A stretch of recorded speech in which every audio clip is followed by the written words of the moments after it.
I have been kind of dreading making this video, but here we go. Hi, Jenni here, and in this video I will recap what I read during May and June, which will total in 14 or 15 books. So sit down, grab a beverage, and let's just get into it. There are some really great reads here that I highly recommend, so stay tuned. Much of May went in like a fog of grief and depression, and I tried to read books that would kind of support me through that and maybe distract myself from the pain I was in from losing my beloved great aunts and just other turmoil.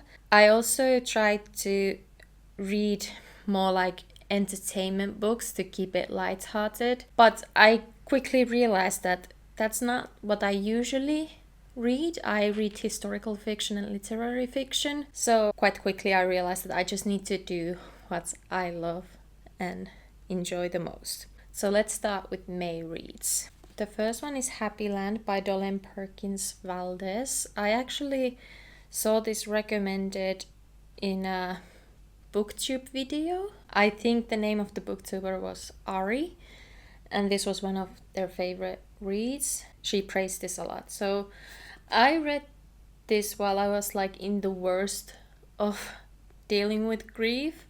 So I'll be really honest, I don't know how to summarize this, because even in my notes where I collect all of my thoughts about the books I've read, I just wrote that I really loved it. But anyways, in this book, the main character is a woman, Nikki, in her 40s. She has a child. She's a real estate agent. She has recently divorced. And she is connected by her grandmother to help her with being evicted from the land that she has lived on for years and years. And their family has lived on that same land for decades. But Nikki doesn't know much about her roots or her mother's side of the family, and through helping her grandma she learns a lot more, and she learns about a connection to the kingdom of Happy Land. And there are two timelines and two perspectives in this book. First is Nikki's, and then Luella's, who was the queen of the kingdom of Happy Land. Now, what was Kingdom of Happy Land? It was a community of free black people who started their own kingdom in the United States, in North Carolina. But they've been forgotten to history, and in this book the author kind of takes what really happened in history with the Kingdom of Happy Land and then brings it to this day through fiction. I had no idea about this history, and I learned a lot about how when black people have purchased land in the United States, there have been so many ways that they have been mistreated or had their land even taken from them. Yeah, this was really eye-opening and beautiful, and really recommend to anyone who is interested in historical fiction. I also read The Seven Husbands of Evelyn Hugo by Taylor Perkins Reid. I don't think this book needs any introductions. The reason why I read this was that I read Emily Henry's most recent release, Great Big Beautiful Life. And after that, a friend of mine suggested that I should read this one too. In it, this old Hollywood movie star, Evelyn Hugo, reaches out to this interviewer journalist, Monique Grant, who she meets, and then they start going through Evelyn Hugo's life, and that kind of is the book. And they actually end up having a personal connection.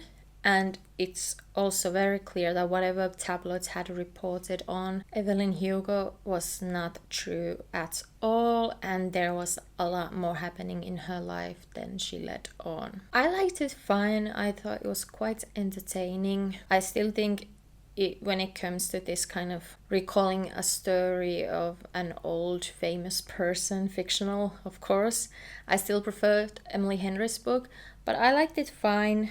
Again, I didn't write much about this because I was in the fog of depression, but I did appreciate it and I did enjoy it. Not my top favorite read, but still entertaining. The next book I read was Yagiasi Home going. And this has been on my radar for quite a while, that I've wanted to read it, but I don't know, I haven't had the right time to do it. And when I saw the book at the library, I thought that now is the time to read this. I've read Transcendent Kingdom from Yagias and absolutely love that one. In this book, we follow the lineages of Ethia and Essie, who are half-sisters but they don't know of each other. This starts from like the 1800s Ghana, if I remember correctly, and Ethia marries a white British slaver, while Essie is kidnapped from her home and shipped off to slavery to the United States. Then each of their lineages are followed, and through those characters that are presented, different aspects of the Black American experience, but also back in Ghana, are discussed. This book had quite a slow start, but it picked up like halfway through. Personally, I wish we had more time with Effie and Essie. I thought the beginning, their stories was really fascinating, and I kind of started then missing them when we went further on in the generations, and they were brought up sometimes, but their perspectives weren't brought up again. But this is really an epic story. I love these kinds of historical fiction where we follow one specific family and the lineage of them. This book discusses so many different aspects of history that are so important, but did it very naturally, if that makes sense. Yeah, I ended up loving this so much that I wanted it on my shelf. This was really, really good. The next up is Shauna Robinson's The Townsend Family Recipe for Disaster. Shauna Robinson is one of my favorite authors. I've read all of her other books. And in this book, we follow May Townsend, who is a biracial young woman about to marry. And she sends invitations to her Black side of the family because she has become estranged from them and didn't really know them at all because she was kept away from them for a really long time, and she wants to get to know them. She wants to get to know this side of the family and this part of her identity. And when she sees that her grandma on her father's side has passed away and she finds the funeral details, she decides to go. And there, when she meets her family members, they are quite taken aback. They didn't expect to see her, and there are all kinds of family secrets and things that has not been told that causes a lot of confusion in May. In this book, the experience of being biracial is very at center, but also family dynamics and generational trauma and interracial relationships. I really appreciated the story. I love that Shauna Robinson really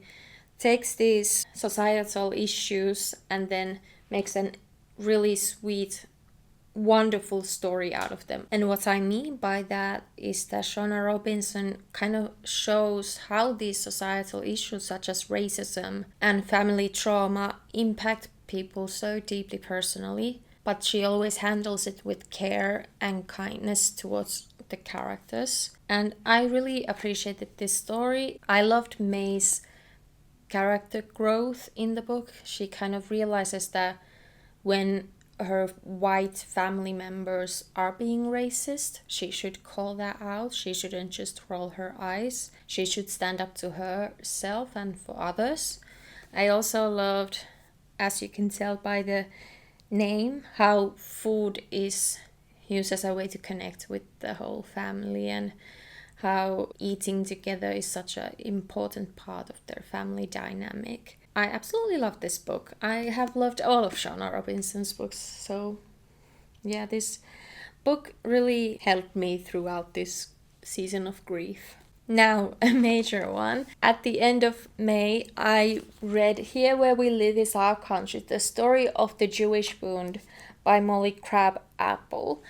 The way I stumbled into this book was that I really enjoy watching Simone Zimmerman's podcast Beyond Israelism. Simone has different conversations about Judaism and Zionism and Palestine, and I saw that Molly Crabapple was on to discuss this book, and I was so impressed by the interview and the things they talked about. Molly Crabapple is an artist and an activist based in New York. As you can tell by the title, Molly Crabapple recounts of the Jewish Bund, which was a labor leftist socialist party who tried to fight for solidarity, equality for everyone, and they had this concept of here-ness, that they shouldn't have to leave the home countries that they've lived for hundreds of years to be safe, which is a really strong statement to make at a time, end of 1800s to early 1900s, during which being Jewish in Europe, especially in that time, Russia, was really, really dangerous. So through different figures in the Bund movement, Molly Crabapple shares different events of their time and how they become one of the most popular Jewish political parties until they, unfortunately, due to World War II, become destroyed. There was a personal connection to Molly Crabapple when she started to write this book. Her great-grandfather Sam had been a Bundist as well, and she then wanted to learn about what that meant, and then found this whole incredible community of Jewish socialists who were very anti-Zionist, who just wanted their home countries to become better for everyone. The narrative follows specific figures in the Bund movement. One that really stood out to me was Sofia Dubnova, who was a poet and a columnist and revolutionary. She was the wife of Henrik Ehrlich, who was a really notable figure in this movement. I was really impressed by her. Also Esther Fromkin. I really loved how this book highlighted women who were involved in this movement. This was not a typical historical nonfiction. It was part memoir because of Molly's connection to the Bundists through her great-grandfather. It also shared some personal musings of her thinking like what they must have thought about this and that. She also connects it to what is happening today in Palestine and just how against these Bundists were of colonialism in Palestine. In a way, I felt super connected to this story because, my elders were very much leftists and believed in the same things that the Bundists did. Even though I'm not obviously Jewish, I still felt a deep connection to everyone that was discussed because I knew that my grandparents and great-grandparents and great-aunts and uncles believed the same things. Highly recommend this to anyone who is interested in this kind of forgotten or even suppressed history. This is written in a very exciting way that I just couldn't put it down. I would continue reading it even though I was super tired and my eyes were closed, but I just wanted to keep going. And I read this as an ebook, and when I finished it, I realized that I definitely need a physical copy of this book. Highly recommend. Moving on to June. The first read of June was Emma Nikander's Maailman paras maailma, The World's Best World, which was kind of a way to look into the belief of utopia and different ways we could make this world a better place. At least that was the premise of what I thought the book would be, but it ended up being more so dissecting or discussing the issues that we have at hand now. Racism, homophobia, ableism, mass production of meat, and so on. And it discussed those and then tried to offer some solutions. But I found this book to be a bit short for the topic at hand. She discussed such huge topics. It seemed that the author assumed that the reader would be familiar with the things that she was talking about. And I didn't think that was the best option for this kind of literature, talking about a utopia. So I finished reading this and felt like it didn't really fulfill the idea that I got based on the title of the book and the back cover and kind of the premise that I was given. I was expecting a lot more hopeful utopia discussion instead of recounting all the ways our world is fucked up. And it was only 200 pages, so she would often make a huge statement, not really discuss it further, and just move along. And there were a lot of things that, in my opinion, deserved nuanced conversation. Then I read Fire in Every Direction, a memoir by Tarek Bagoni. Once again, Tarek Bagoni was on Simone Zimmerman's podcast Beyond Israelism to talk about this book, and I already found that conversation so deeply moving that I thought that I must read the book. Tarek Bagoni is a Palestinian scholar and an activist and an author, and this was his first time writing a memoir. The starting point for the writing of this book was his love for his best friend Ramzi, and both of them were Christian Palestinian boys growing up in Jordan. They had a really, really close friendship, and Tarek fell in love with Ramzi. A lot of the book is Tarek recounting how he felt as a child, having all of these feelings for Ramzi and not fully understanding what was going on, because being gay was frowned upon, or that he was told that, yeah, having feelings is okay, but acting on them is wrong. So that was a major focus point of the book, his love for Ramzi and, growing into queerness. But then Tarek said that he realized that he couldn't just write the love story of him and Ramzi without talking about Palestine and without talking about the generational exile his family has gone through.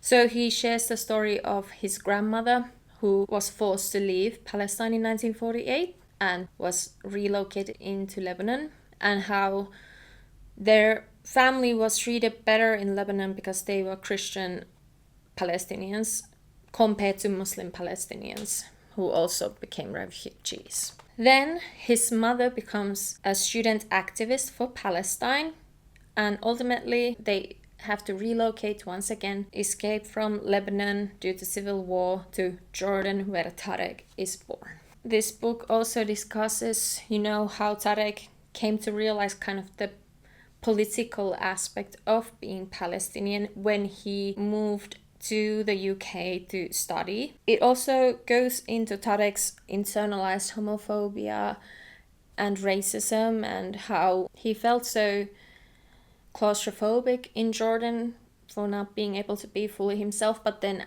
in the West he also felt like he couldn't be himself fully as a queer Palestinian man, as a queer Arab man as well. So there's so much to this book, and it's so beautifully, vulnerably written. It's quite straightforward, which is very fitting for this narrative, and Bagoni is so honest about his feelings and so vulnerable, and that it kind of amazes me how he was able to, dig that from his soul. And it was so beautiful, and it made me emotional, and it's definitely an important book on the queer Palestinian experience. And this is a slight spoiler, but Bagoni has discussed this in interviews. He ends up being able to return to Palestine and live in Palestine once he gets a British nationality. So he is only able to return for a little while to Palestine as a Palestinian on a British passport. He also discusses how that feels and how his grandmother felt about that, and how when his mother returned to Palestine, how it didn't feel like Palestine anymore. This was such a beautiful, beautiful book. Once again, I read this as an ebook, and I just had to get a physical copy because it was so impactful, deeply impactful, and I would recommend this to anyone who is interested in queer experiences, Palestinian experiences, family history. It discusses so many aspects of his life that, I'm just so amazed by it. And wow, after reading such a beautiful, incredible, vulnerable book, I had a very different reading experience. I read Badlava Lake by Adam Mars Jones. I think there was a sale on Fitzcarraldo Editions books, and I kind of randomly picked this up. This tells the story of Barry Ashton, who is a civil engineer who has been deployed in Pristina, Kosovo in 1999. So I was really interested in this location. It's just kind of like stream of consciousness of his thoughts and views, and his recent divorce, him being in Kosovo, him being a dad. And this has been described as being like the everyman character, and I kind of hope it's not, because he was quite vindicative towards his ex-wife. He tried to be funny, but it usually came off as him being kind of rude and dismissive, and sometimes even problematic. This was a miss. But it did have a really interesting ending, and that kind of took me off guard. But overall, thank God this was a short read, because I didn't really care for the main character. During June, I posted a video of my midsummer reading challenge that I made myself. So I made a whole video where I discussed these following 4 books. So I'm just gonna briefly share my thoughts on these books. So Kenelle maa kuuluu by Sara Al-Husseini, Who the World or Land Belongs to. It follows 3 Iraqi characters who live in different places and how their personal lives are impacted by the war on Iraq, and how different their experiences are, but then there are also common features like loneliness and feeling out of place. I thought it was interesting, a nice quick read. Tove Ditlevsen, The Umbrella, it's a short story collection of different family and relationship dynamics.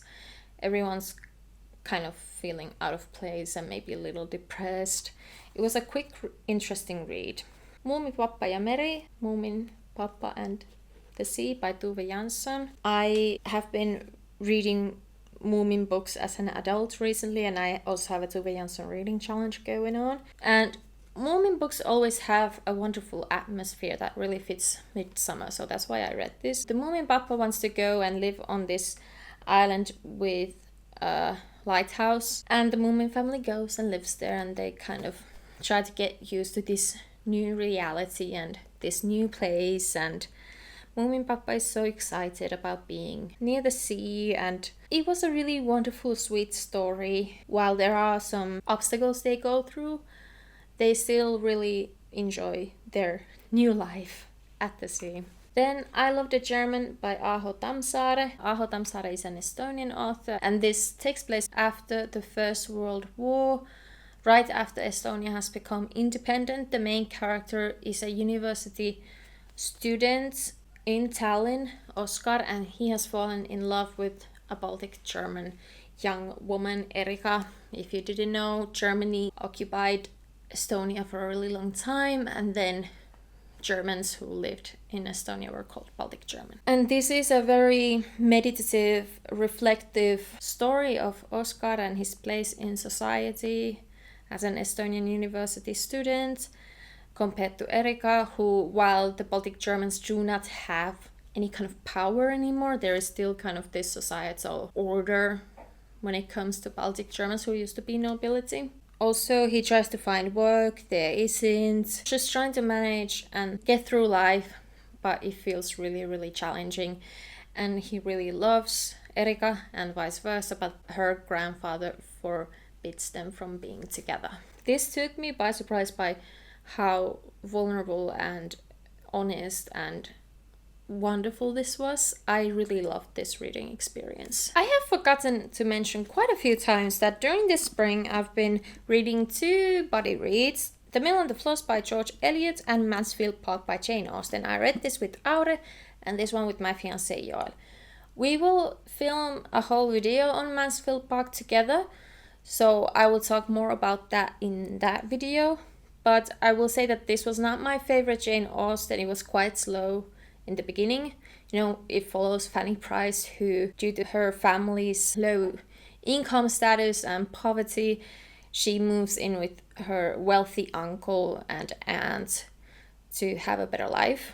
And Fanny is super shy and introverted and just doesn't want to bother anyone. I liked it, but not my favorite Jane Austen. But you will hear more of my thoughts in that video. I have read Middlemarch from George Eliot before, which is an incredible work. And I knew that this would not live up to the amazingness of Middlemarch, because that was much later in George Eliot's writing career compared to this one, which I think this was her second book. It follows two siblings, Maggie Tulliver and Tom Tulliver, and their ever-changing dynamic. Maggie adores her brother, but sometimes does things that annoy Tom, and Tom is quite mean towards Maggie at times. Maggie is a very eccentric, lively character. She loves being out in the nature, she loves to study, she loves to learn about history and different cultures, and she loves to read. And in many ways, she doesn't fit the expectations of a girl at that time, and she's often told off for not behaving correctly. The family then falls into turmoil due to their dad's financial issues, and then it goes through and shows how they try to navigate through that. Maggie, she always wants to have a loving, caring relationship with her brother. She ends up falling in love with the wrong person, which really angers Tom. I like this read. I think George Eliot is a wonderful writer, and the themes of feminism and how debts and financial turmoil impact a family are really, really fascinating. I do think this book would have required some editing and some emphasis on different things. A lot of the most notable parts of the whole novel end up happening in like the last 30 pages.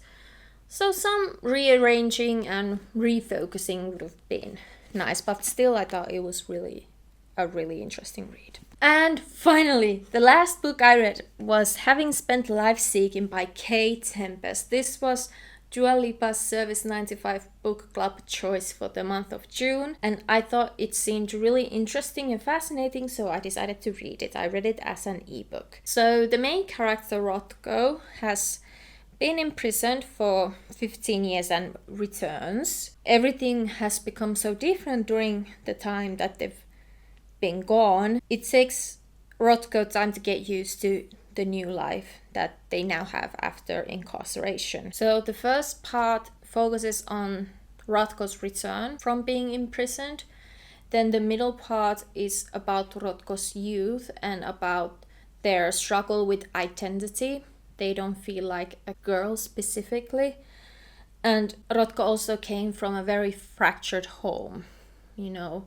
Their mother was unstable and had issues with addiction. Their father strived for perfect but came short. And all of this really, really deeply impacts Rothko. And then the last part returns to the current timeline and kind of shows things coming together. At times the narration felt a bit unclear and too abstract to me, but I still really deeply appreciated this story. I think the author handled all these flawed, complex characters with love and care, and always showing that the lowest points of their lives are not all that they are. There's so much more to them than just their bad moments. And I really, really appreciated the ending of the book and how kind of the relief of acceptance that Rothko reaches was really moving.